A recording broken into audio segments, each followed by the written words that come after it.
मित्रांनो, पाऊस येतोय म्हणून मी केशवनगर भागामध्ये थांबलो होतो जरा काय का आडुशाला.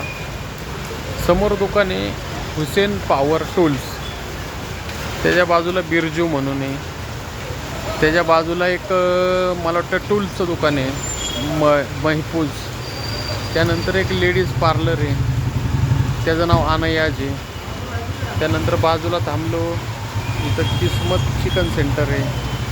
आता मी ज्या गॅरेजमध्ये थांबलो आहे ते पण एका मुस्लिम व्यक्तीचं आहे. म्हणजे ह्याच्यामध्ये आपण जातीचा द्वेष नाही करत, पण हे लोक खरंच म्हणजे व्यवसायात उतरलेले आणि मराठी माणूस हा लांबपर्यंत ह्या चौकात मला दिसला नाही. म्हणजे इथं 90% आहे ना 99% जरी म्हणलं, आता पलीकडे बघा अर्जंट मोबाईलची होती, त्याच्यावरती पण हे मुस्लिम माणसाचं दुकान आहे. तर आपण त्यांना दोष न देता त्यांच्याकडून काय गोष्टी शिकायला पाहिजे की व्यवसायात उतरणं मराठी माणसाचं लय गरजेचं आहे.